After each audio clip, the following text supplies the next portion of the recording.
जैसे ही उन्होंने किले के अंदर वाले जानवर को काबू कर लिया, बड़े भाई ने अपनी बहन के काले घोड़े से रास्ता दिखाया और वे जल्दी ही किले के अंदर पहुंच गए।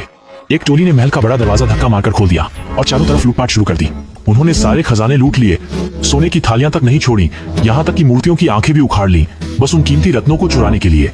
आखिर में उन्होंने और भी मनमानी तोड़फोड़ की, जिससे महल के अंदर का हाल बेहाल हो गया। ये सब जानवर ने अपनी आंखों से देखा और इस टोली को मार डालने का इरादा बना लिया, लेकिन उसने तुरंत हमला नहीं किया, बल्कि इंतजार किया जब तक वे खजाने से अपने थैले भरकर वापसी के रास्ते पर नहीं निकल पड़े। तब जाकर उसने कार्रवाई शुरू की।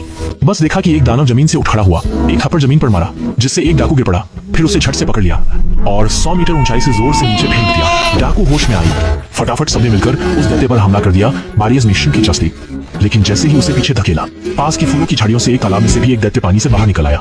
तभी एक विशालकाय पीछे से निकल आया। डाकू घबराकर भागने लगे। जो धीमे भागे उन्हें एक ही पैर से कुचल दिया गया। गाढ़े कोहरे में पता नहीं कितने और दैत्य छिपे हैं। वे चूहों को कुचलने जैसे इन लालची डाकुओं का पीछा कर रहे हैं। उधर बैल को अचानक याद आया कि वो अपने साथ पवित्र जल लाया है, तो उसने आखिरी कोशिश के तौर पर वो पानी अपने पिता को पिला दिया। और हैरानी की बात यह कि सच में चमत्कार हो गया।